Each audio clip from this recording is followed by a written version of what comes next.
and welcome to our latest Heritage at Home talk. This week we are looking at some of the people who have been involved in Eastbourne Tennis throughout the years.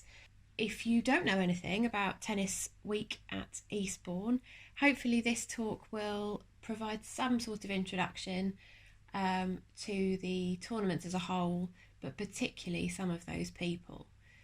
So the Devonshire Park lawn tennis courts were first created as part of the 7th Duke of Devonshire's expansion of Eastbourne seafront, which introduced the theatres, various sporting and entertainment facilities around the 1870s.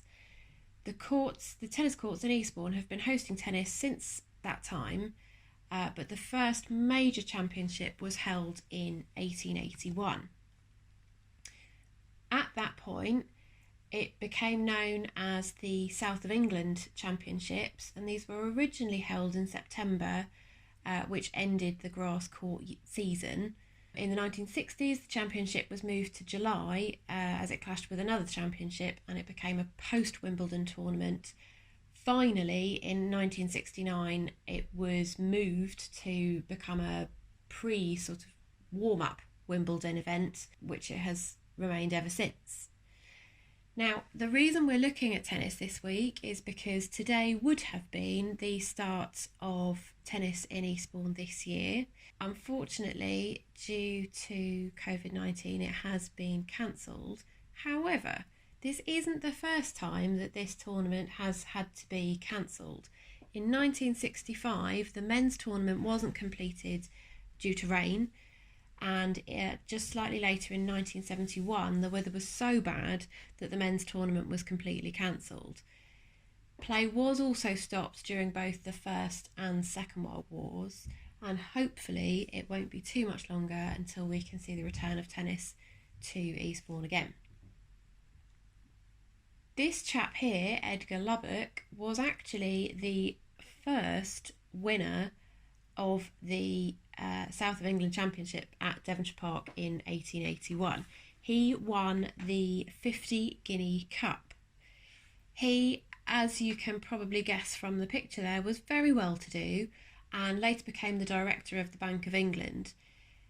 He wasn't just good at tennis, he was the runner-up at Wimbledon the year before, had been a successful cricketer and footballer, and even won the FA Cup a couple of times. The next person that I wanted us to look at was this man called Joshua Pym, and he was born in 1869 in County Wicklow in Ireland, was a medical doctor and amateur tennis player from Ireland. He won the Wimbledon men's singles in 1893 and 1894.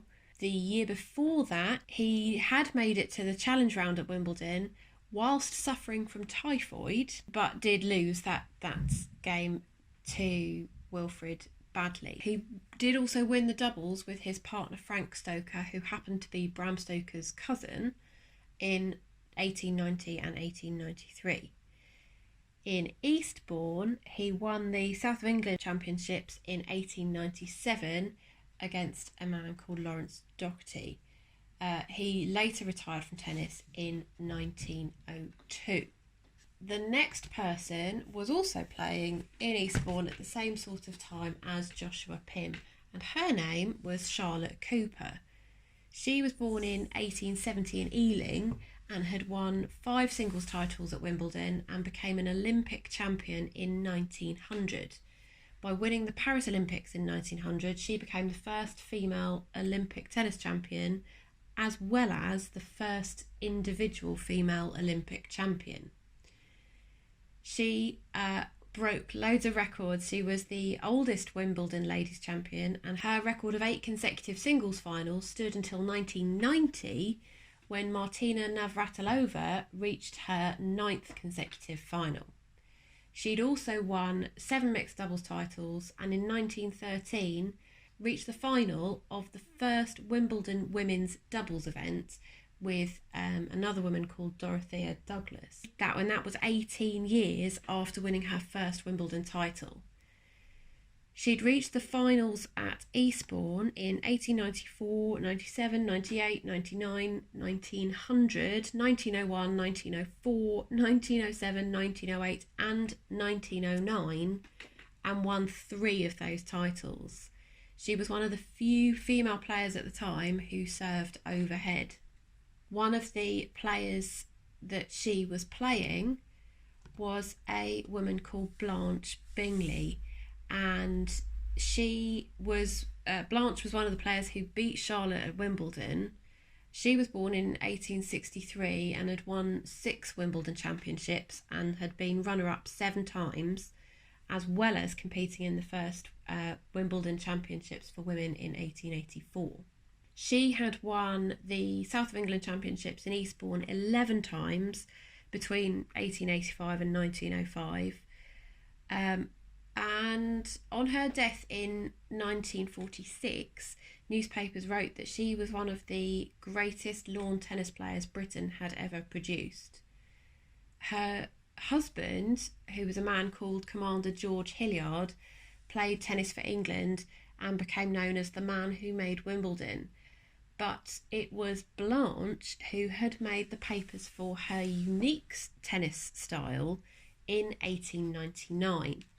The article had written that Mrs. Hilliard, who recently won the Ladies' Lawn Tennis Championships of All England, has a record in connection with this competition which is positively unique.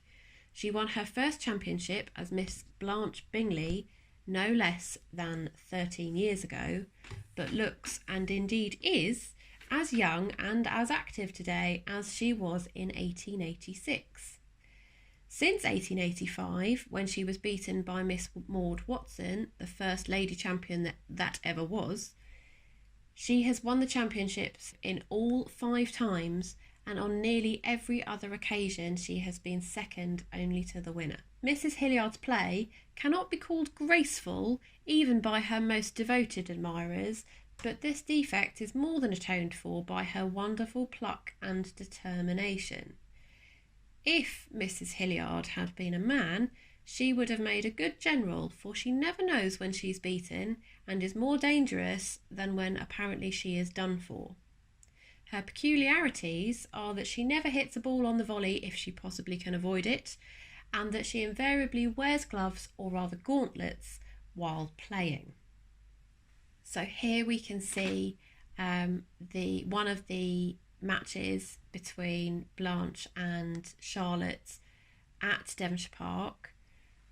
This one probably around 1900. They played a couple of times in the final. So going back in time a little bit to 1881, when the first tournament started in Eastbourne, the championship was an immediate success, and tennis fever really started sweeping the town, or at least certain sections of it. Local tailors and dressmakers were advertising the latest lawn tennis designs, and the Eastbourne Gazette published a telling article shortly after the first tournament took place. In this article, they wrote, "It has been urged against the park that its prices preclude the general public from participating in its advantages, but it must be remembered that the park numbers among its chief patrons people who can well afford and are satisfied to pay the price of admission, and that these are the very people who, by their stay in Eastbourne, most benefit the town in a financial way." A later article goes on to explain that Tennis Week is in fact the perfect opportunity for pretty maids and handsome matrons to change their gowns thrice daily and to exhibit them to their admiring friends, but also the opportunity for the male dandy to make himself ridiculous. So early on, certainly, tennis is targeted at the wealthier people of Eastbourne, but it is also bringing visitors into town just like it does today.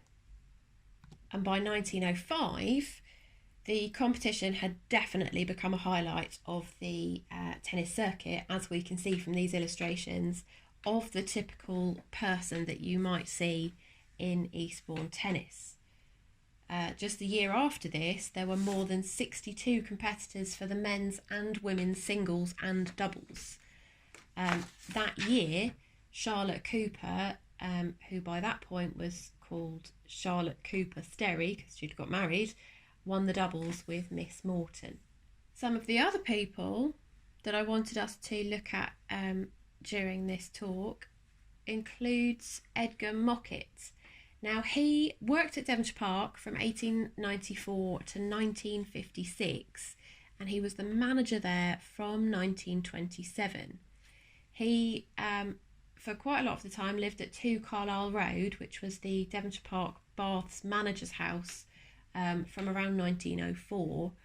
That building is now the Heritage Centre, but he also lived with his family in Langley Road, Susan's Road, and had worked as a clerk to a solicitor's before getting the manager's job at Devonshire Park. Although this talk is about tennis, it is important to remember that Devonshire Park wasn't just about tennis, although that was a big part of it. It also had dancing and roller skating, and the rest of the team, along with Edgar Mockett, who you can see in the middle of this picture here, were responsible for putting on all of those events and managing the park itself. And by the 1930s, we can see the Devonshire Park just in the middle of this aerial picture here. This is what it looked like, and the tennis tournament was seeing some big tennis stars coming and returning to Eastbourne year on year. One of those players was a man called Fred Perry, who was the former world number 1 for England, had won 10 majors, including 8 Grand Slams and 2 Pro Slam singles titles. He also won 3 consecutive Wimbledon championships from 1934 to 1936. His visits to Eastbourne started much earlier, when he was a child. During a family trip to Eastbourne in the 1920s, he had seen the, in his own words, the suave, wealthy players on the Devonshire Park lawns. He asked his dad if all of the big fancy cars that he was seeing around the town belonged to the tennis players, and it was at that moment that he apparently decided that that was the job for him. So tennis was stopped for the Second World War, or during the Second World War, and the courts were damaged by bombs being dropped. Just after the Second World War, when Eastbourne was getting ready to reopen for visitors in 1946, the tennis facilities and, in fact, the South of England Tennis Championship was definitely back on and ready for people to visit just a year after the Second World War. We know that thanks to that quick return to tennis, everything got back to normal as far as the South of England Championships was concerned, and they carried on until the 1970s, when they became the Eastbourne International and the tennis tournament that we know today. So that brings us to the end of our brief travels through Eastbourne Tennis and some of the people that have been involved over the years. We will be back next week with a new Heritage at Home talk, and if there's anything that you would like us to particularly look at, do get in touch and let us know. Otherwise, thank you for listening.